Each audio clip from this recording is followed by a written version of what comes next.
Thank you, Babaji. So we have several questions around the theme of the mind. So the first question, a very broad question, is can you explain to us what is the mind? There seem to be many definitions. When we keenly observe, to my experience and in my opinion, the nearest clue that we can give is mind is a combination of consciousness and energy. So generally people recognize the mind based on the thoughts and visions that they have. Like my mind wants to do this, my mind wants to go there. And in the process, they also talk. I want to do, I want to listen, I want to go, all these things. But nobody has seen the mind in naked eyes. It is infinite. It's a certain thing appears to be just a wide place or a space can be an amazing substance of consciousness and energy. That is the mind. And its location also nobody knows. Within the body, we recognize that one. But in deeper meditations, you will experience it as an all-pervaded soul. In fact, the mind is nothing but you. When you are thinking, you consider that as your mind. When you are not thinking, you are silent, right? So that is the mind's nearest clue is consciousness and energy.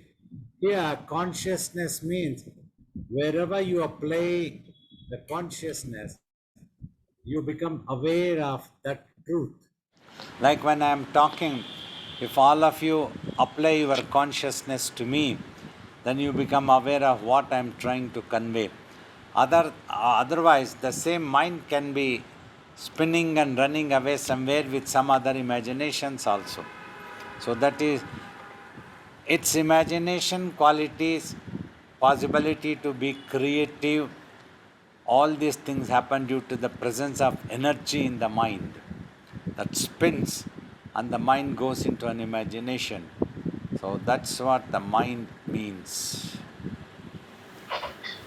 So Babaji, you say the mind is infinite and has no location, and yet each of us think of our mind as if we individually have a mind and it's centered on us. It seems to be centered on us all the time.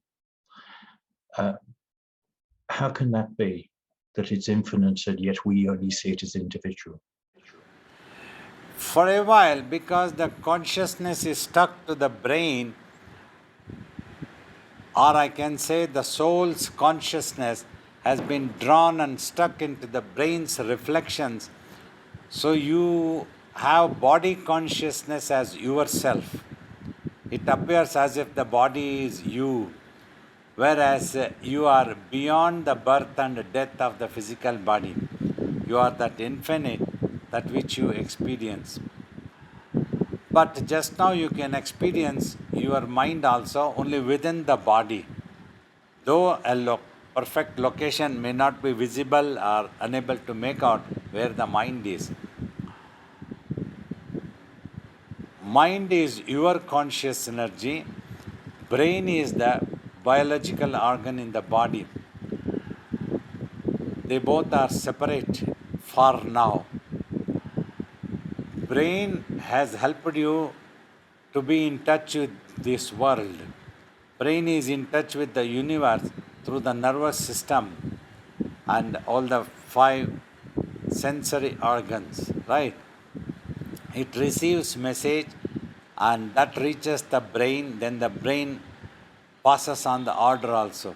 In this process, the brain reflects, decodifying it as a thought or as a vision. This is caught by the mind, which is the combination of consciousness and energy. It reverberates in the mind, and the mind registers that reflection in itself and feels as if it is the reality. as if it is undergoing that experience, either of a thought or a vision or an emotion, like a fear or a courage or a panic or anything, good or bad, happiness, unhappiness.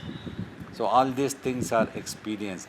But the mind is a pure consciousness, it is a purified state.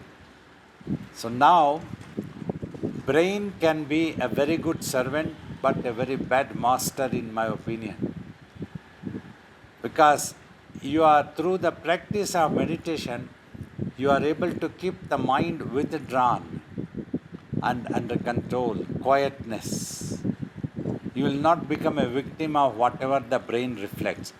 You will be able to apply the brain with a proper wisdom and a better understanding of the outside universe and yourself, experience your real self. All these things are possible through the practice of meditation.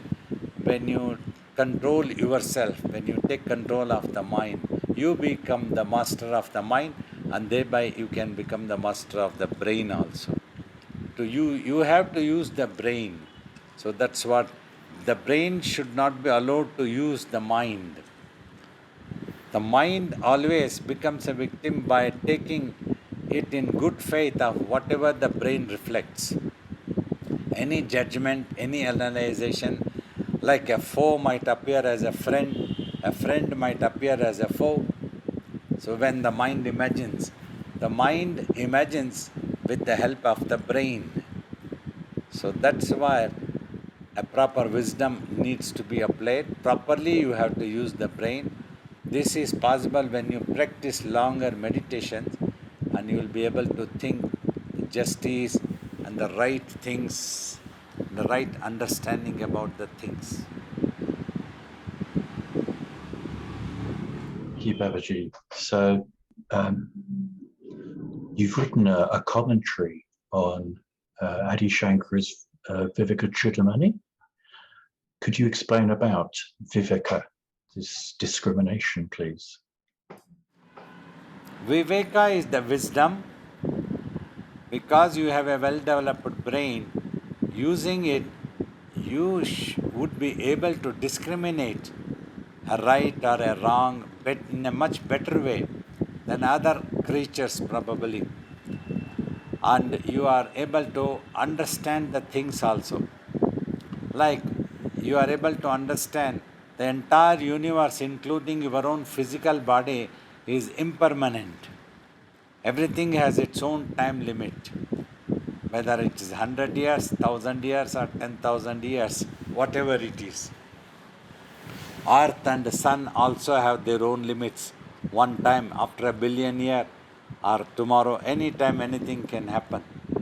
So that's how you are able to apply the wisdom. Like as a child, I used to think if the happiness is there, it must be there all the 12 months and 24 hours. Why is there a fluctuation? Sometimes an unknown fear is there, and sometimes there are tense moments, sometimes it is excitement. So, why is this fluctuation? Is there something wrong in me or something wrong in the world? That's how I used to think. If it is there, it must be there a happiness. It should not fluctuate into unhappiness. All the time, happiness must be experienced. What makes us not to experience such a thing? So that's how I used to think.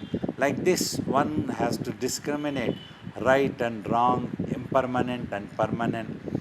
Sin, as I have always told in my talk, everybody is knowingly or unknowingly are looking for happiness and peace only.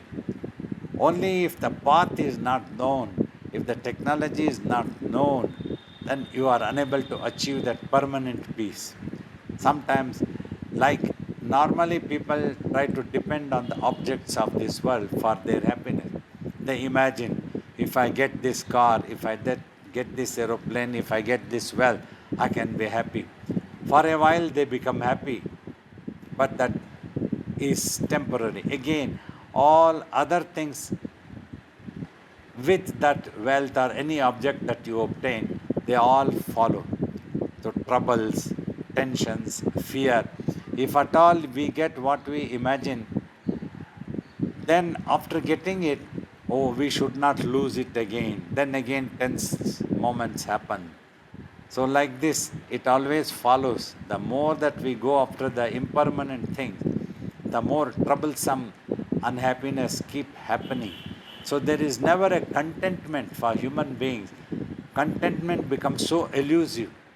Even after 70, 80 years, if one looks back, that very peace that person was looking for and the contentment seems to be so elusive in this world. So that is how things happen with imagination. Thank you, Babaji. So this discrimination, as we meditate, our discrimination will improve, but should we also take it as a mental practice outside of meditation to develop this discrimination? Yeah, you see, your observation power, memory power, understanding power increases tremendously. Just for a simple example clue, on so many people, so many things would have fallen, not only apple or the fruit. That one person thought, why this apple is coming down, has come down and fallen on my head? Why didn't it go above? So then he thought, he tried and he understood, discriminated about the gravitational pull of the earth. Earth has that gravity power. So about this gravity all he studied and he told. So he came to be known as, it also came to be known as Newton's law. Just for sake of understanding, the name was given. So like that, when the mind is best concentrated, when it is not confused, then its discrimination power, judgment power, analyzing power all tremendously increase. You are able to observe keenly, properly. So then you understand the world. So many discoveries, inventions in all the fields, science, technology, astronomy, so many things are there. Never ending. Intelligent people, by observing, so they conclude that this is what happens, this is what happens, this is how things are going on, this is how the earth revolves around sun. Like this, they discovered many things. So that is how, if the mind is purified and it is not confused, it is more concentrated. So the practice of meditation, spiritual practices can be very helpful in these matters. So as we develop discrimination, do we also develop detachment from the world? And is that a good thing to develop? A detachment means when there is a firm conviction, understanding that the world is impermanent, including our body. So an alertness is always there to face the moment. If it happens, we have to accept. Acceptance comes. That's what detachment means. Detachment doesn't mean that you have to hold your head and sit in a corner depressed. That is not detachment. Detachment is a better understanding of the universe, of the matter, of our own physical body, that it is impermanent. Then you are simply alert. If it happens, it happens. So as long as it goes on. So that type of alertness is there, awareness, better awareness. That detachment definitely comes. Thank you. We've also talked about judgments. Sometimes I've understood that the mind catches the brain's reflections, recognizes, analyzes them, makes a judgment. So it's the mind making a judgment. But other times I thought it was the brain that makes a judgment and then confuses the mind. So is judgment sometimes done by the brain or the mind, or what is it? You see, if we simply become a victim of the brain, simply accept everything that the brain reflects in good faith, we don't apply our own mind's discrimination, then such a thing can happen. What the brain makes the judgment, brain tells this is it, this person is very wrong, means you start believing that person is wrong. So this person is your enemy, it says, and then you start believing that person to be your enemy. So you won't bother to verify the facts, you won't bother to understand properly what it is and why it is. So that is the discrimination power of the mind. So if you practice meditation, it becomes more purified as a consciousness, and then it is able to use the mind, the brain, understand the brain in a better way, even if that is what has to happen. So then the mind will be able to discriminate properly and understand permanent, impermanent. Just one thing today I will tell. The entire universe, Milky Way, everything is there, galaxies, everything. Actually, nobody knows what it is. When people have observed, certain imagination has come in their mind as a criteria. Oh, this is happening like this. So based on that, they have imagined a name for sake of understanding. Like for example, so many things have come in the name of persons, people also, in science, technology also, spirituality also, all these things. We call it Newton's law. But Newton did not invent, he discovered. It was already there in the nature. So like that, every name, every terminology has been used for sake of communication and understanding. But actually nobody knows what it is. In the same way like about God, nobody really knows what it is, how it exists. But with a certain criteria, they called it in that way, divine in nature, it is divinity. Like a droplet is there and ocean of that droplet.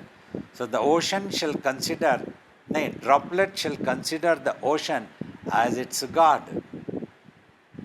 And whatever is in your mind, to those characters, story and everything, your mind is the divinity, because any moment, any time, if the mind wants to stop that story, it can withdraw, it can become quiet. Simply when it becomes quiet, everything is quiet, disappears, whatever is in the mind. And the story that is built up within the mind imagines. So it can change the course of the story any time. It can make one character happy, another character unhappy, and make one character villain, another character a hero, like that. It imagines. So everything. That is how it is known as the Bhagya Vidata, means the destiny of those characters are in the hand of the mind. For that reason, that supreme consciousness, they call, which is all pervaded in all the worlds, like the Gayatri Mantra's basic meaning that I have told, Bhur Bhuvaswa Bhulokai, on this world and above the worlds, below the earth, all the worlds, all over, it is simply all pervaded. And that Tattva, as I told, nobody knows what it is. Everything is a given name for sake of communication and understanding. It was such an awesome thing when they realized the self through tapas, the great sages. So such an awesome thing, they called it simply that. You can call it in any name, you can call it in any form. Like I tell, the room is void with space, or the room is filled with space. Depending on your mental attitude, things appear to you. A zero appears as absolute, absolute is zero. In that way, so these things appears whatever we imagine. So that is how this world also appears, and that divinity also.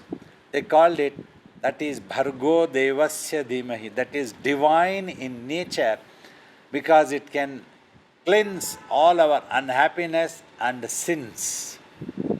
Here, sins doesn't mean what the humanity of the world decides. This is good, this is sin, and this is not sin. Not that one. Here, sin means a grave mistake. If the mind goes away from its real self in illusion, in imagination, and forgets about itself, that is a grave mistake. it can be putting itself into an ugly situation, somewhat like that. So, like you are watching a movie, you're just watching a movie. The movie is not going to harm you in any way. It is only made believe, acted, and projected. But if your consciousness gets sucked into that, then you keep watching and you start identifying yourself into the movie, and all the good, bad, happiness, unhappiness, emotions, fear, everything appears as if it is happening to you. And in due course of time, you might forget that you are sitting and watching the movie, and you may start crying, you might become panicked. It can be quite scary. Anything can happen, whereas nothing is happening actually to you. So all these are all imaginations, due to imagination. So that is how whatever you imagine about this world, you get to see the same about this world. Your attitude decides about this world. To one person, the world might be very good, another might consider the world as very bad, if his experiences are very bad. You enter a city, and if your experience are bad about the people of the city, you might consider the city is very bad. Whereas another person's experience is very good about the city and the people of the city, he will consider that city to be very good. So it is the attitude on which things depend. Things are neither good nor bad. It is simply there, that's it. How you are going to take it. That is how the imaginations occur, and the mind, it can discriminate properly.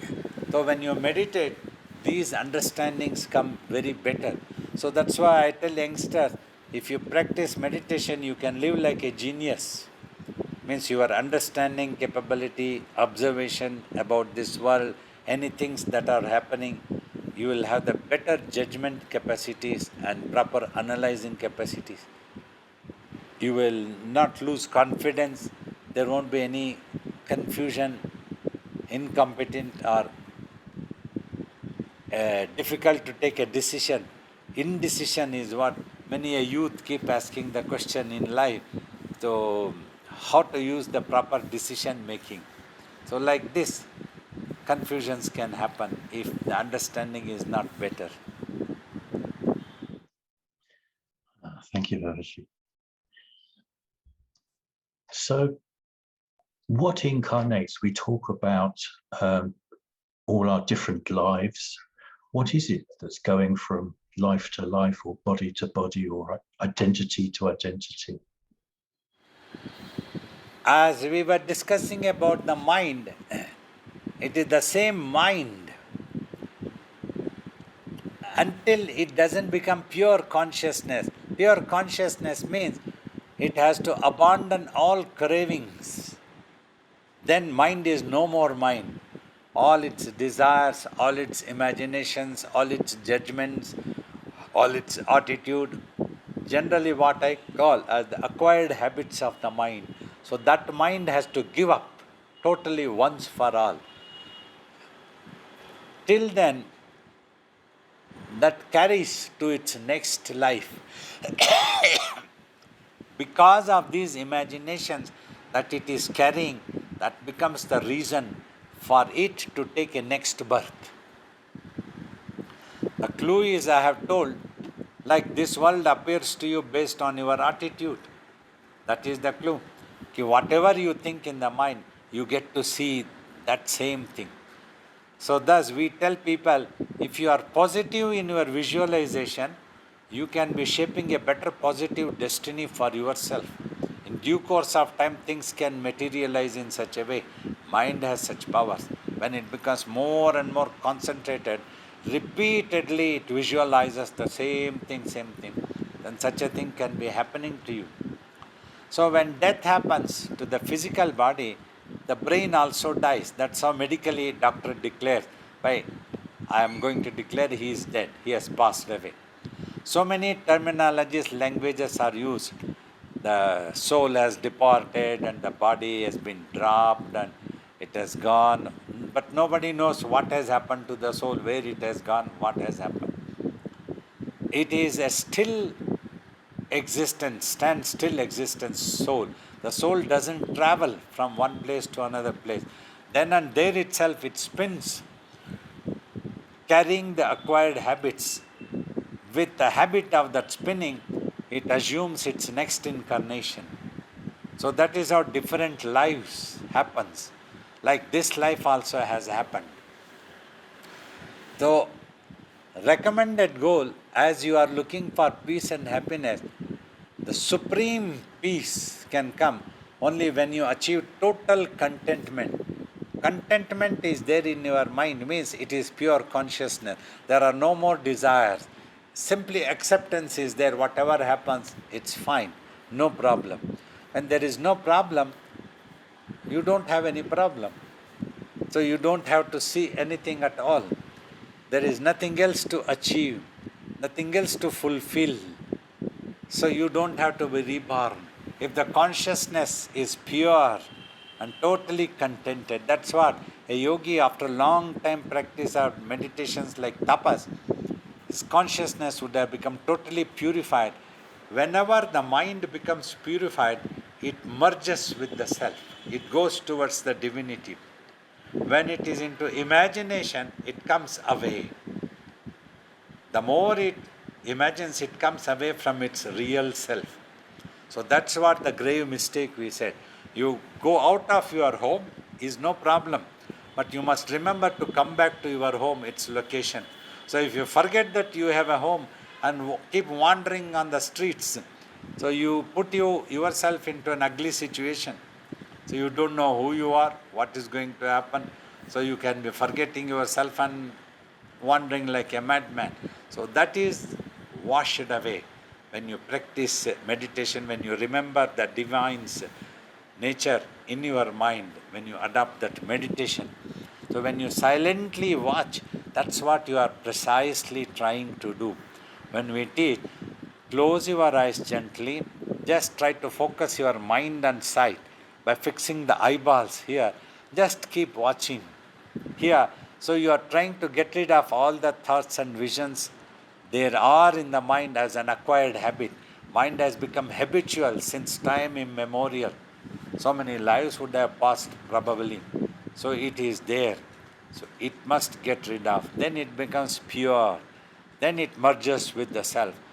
When it merges with the self, so it is totally at peace, supreme peace, and there is no rebirth for a yogi. So as long as the body exists, he is quiet and ever silent one in his consciousness. Even if he is talking a lot, gossiping any topic, his consciousness is totally pure and totally contented and totally silent. It doesn't picturize or dramatize.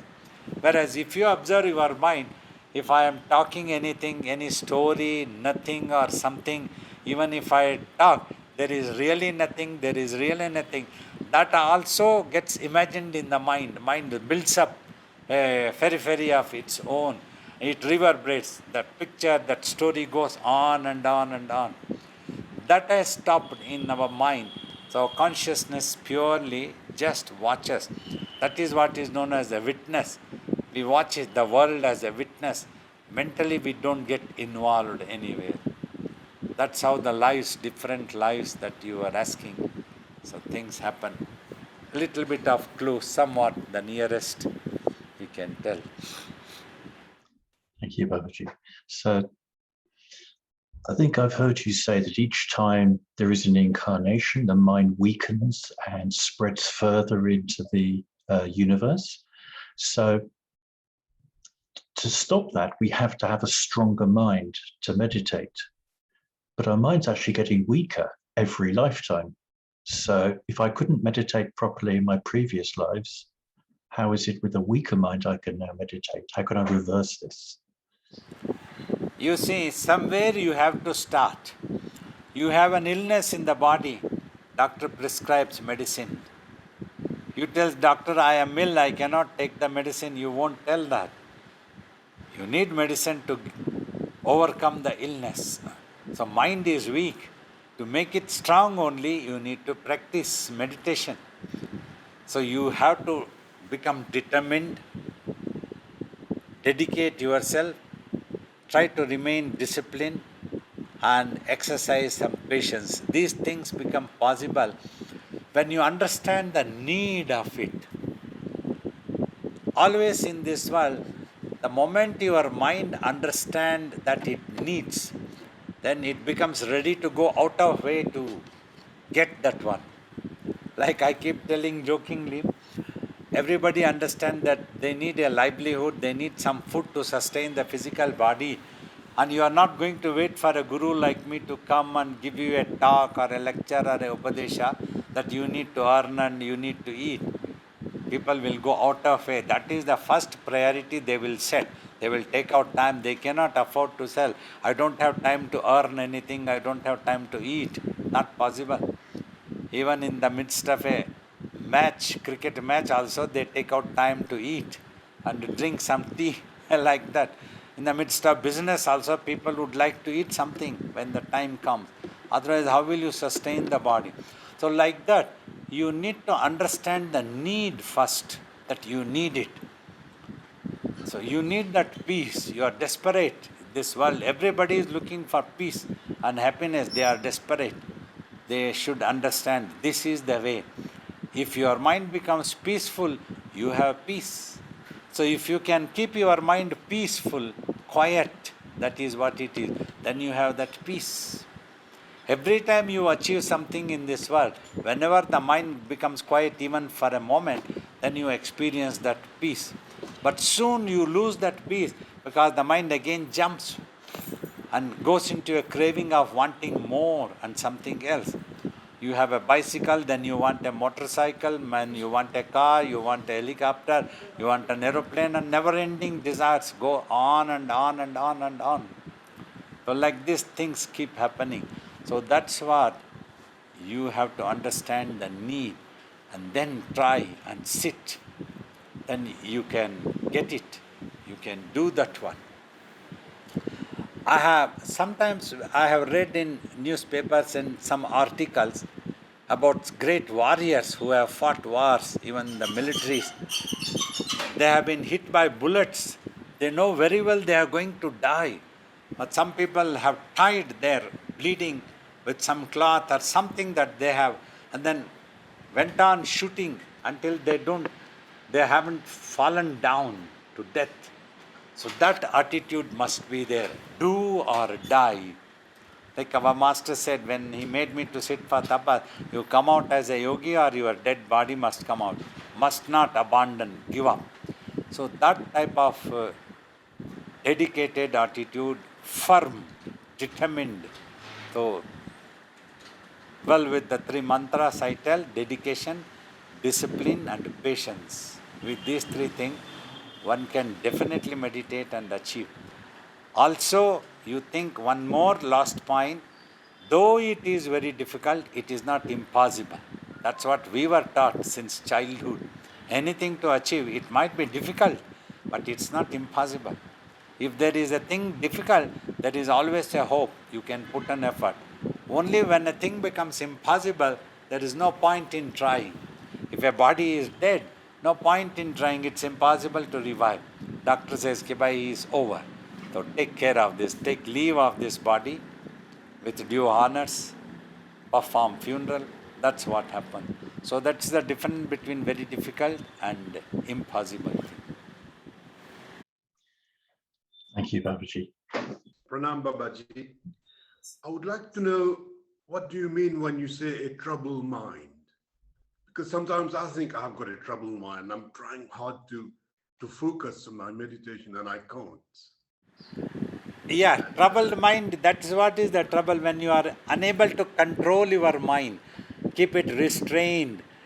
Get rid of anything that is troubling. Some thoughts might be troubling, some visions might be troubling, some depression might be troubling, and you are unable to get rid of that. So that is the troublesome mind. So this can be overcome when you practice meditation. You become stronger than your mind. Means you become stronger than your own creation. That's very important. In this world, you see, a great machine is there, a railway engine, created by human beings. But in front of one single human being, that machine is very great strength. So then it becomes so difficult. If it is going to go on you, it will crush you and make you sandwich. So in the same way, thoughts can be so troublesome sometimes.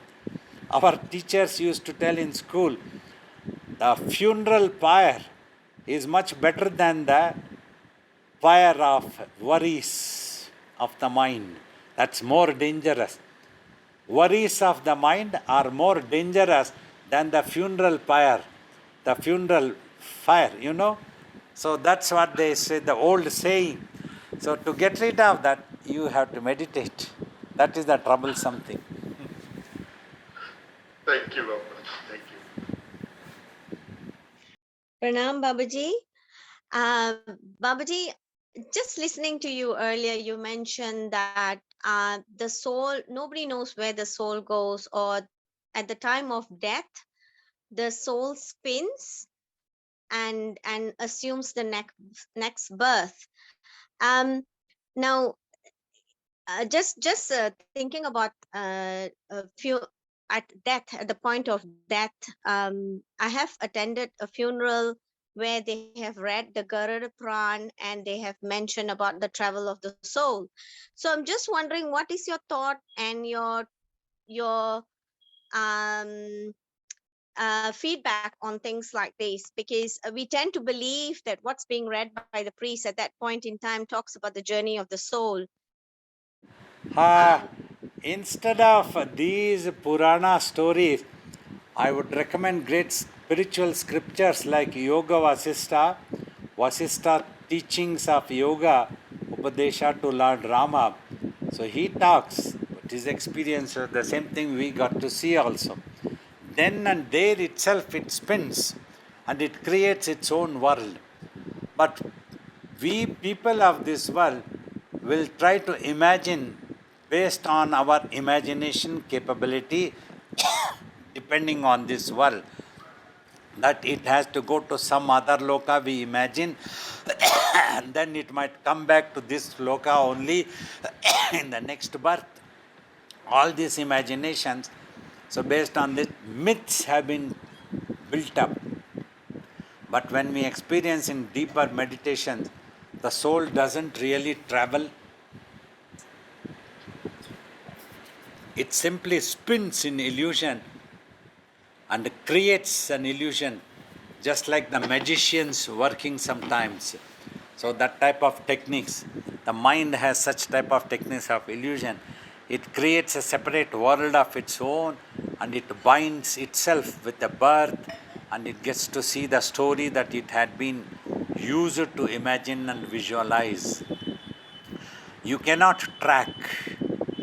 That's what I have repeatedly tried to teach. Though there is a rebirth and the previous birth was also there, but it's impossible to track. In the previous birth, with the death of the brain, you would have lost the memory totally. Actual memory is stored in the brain. Once that is gone, everything is totally deleted, nothing is there. So only mind carries habits as symptoms. It doesn't know about the previous lives happening, but such symptoms it will carry. Like sometimes when you meet a person, you start liking unknown to you, or you feel as if you had met that person, some places you had met, somewhere you develop some attachment, something can happen. So some people start telling maybe some previous lives attachment, something like that. But nobody knows exactly what it is. That is the real truth. So, Babaji, on that, is there a need to do Garud Pran at the time of death? It is read to create some fear in human beings. If humanity doesn't have fear, they become corrupted. In spite of all this also, people get so corrupted so easily. Nobody is afraid of divine or injustice or wrong things or sins.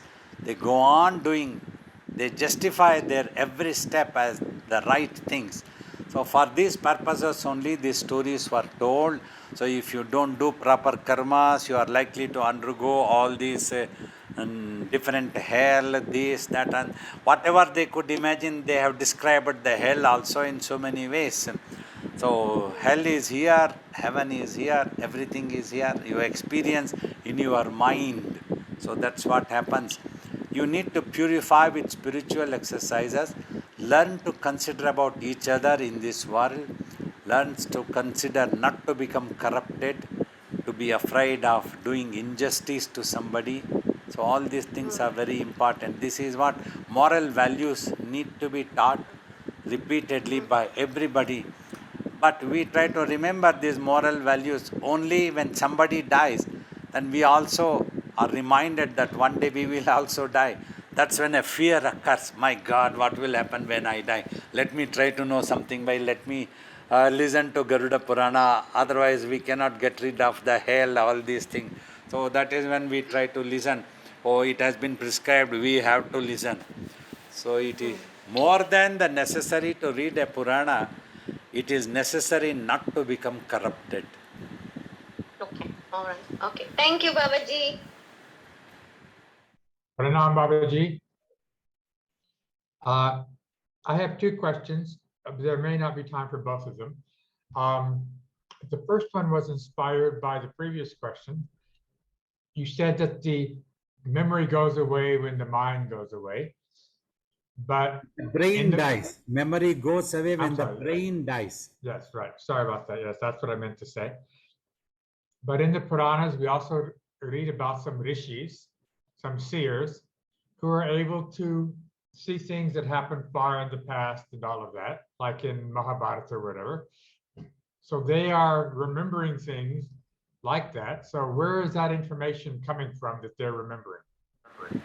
In my opinion, they are all myths, maybe for diplomatic reasons or political reasons, some consoling reasons. These stories or these things have been used to convince people of certain things. It had to be employed psychologically also many times. So that could have been the reason. Otherwise, technically, scientifically, spiritually, there is no such thing.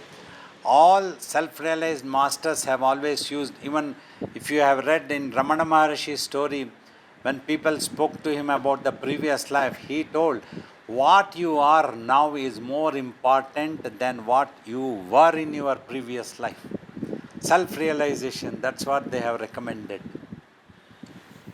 Also, Michael had mentioned that when we reincarnate, each time we take a new birth, the mind gets weaker. I don't understand what that means. What do you mean by the mind gets weaker? Yeah, I have told in my talks also, based on my experience and observation during deeper meditations, every time mind reincarnates, that reincarnation happens due to lot of creativity within the mind.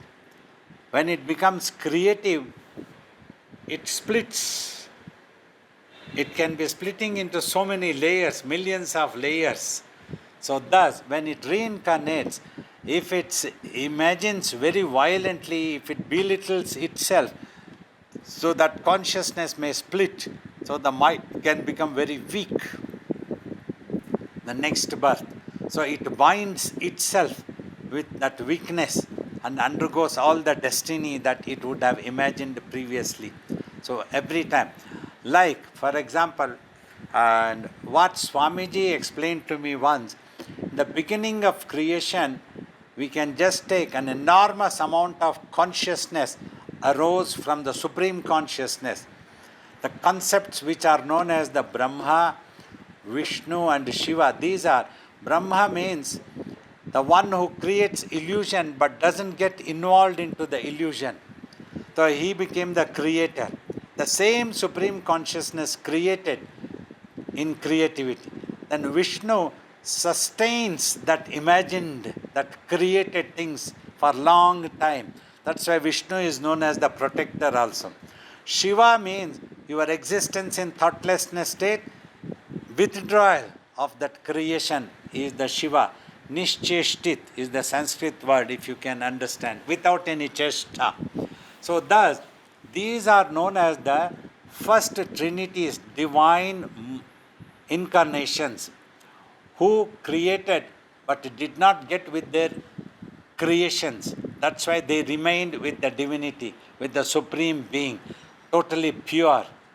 But after that, if you read the Puranas about the Devatas and all, they have been shown as always corrupted, insecure, for power, for seed, fight, this, that, so many things. So gradually, that's how the consciousness started becoming corrupted a little bit. When the desires arose, it became corrupted. It wanted, it became anger, it became a victim of the desires. Then it went on fighting, it felt insecure. So life after life like that. Mind started becoming more and more corrupted and totally forgot about its real self and went on with the universe, with the imagined things, wanting them for its happiness, and it never got happiness, contented completely. Thus, the mind consciousness becomes weak and weak every incarnation. So, from a divinity, it has become an ordinary human being now, imagine. So, to get rid of that, one has to meditate again, gather the mind. Again, all the things, it has to become purified. So, the more it becomes purified, it merges with the divinity self or the ultimate truth. When it merges, it is totally contented. There is nothing that it needs to have. So, this is the clue about how it becomes weak and how it can become stronger again. Thank you, Babaji. That's very beautiful. Our deepest appreciation to all of you. May the Divine Guru Shiva Bala Yogi bless you all. All may love and blessings to all of you.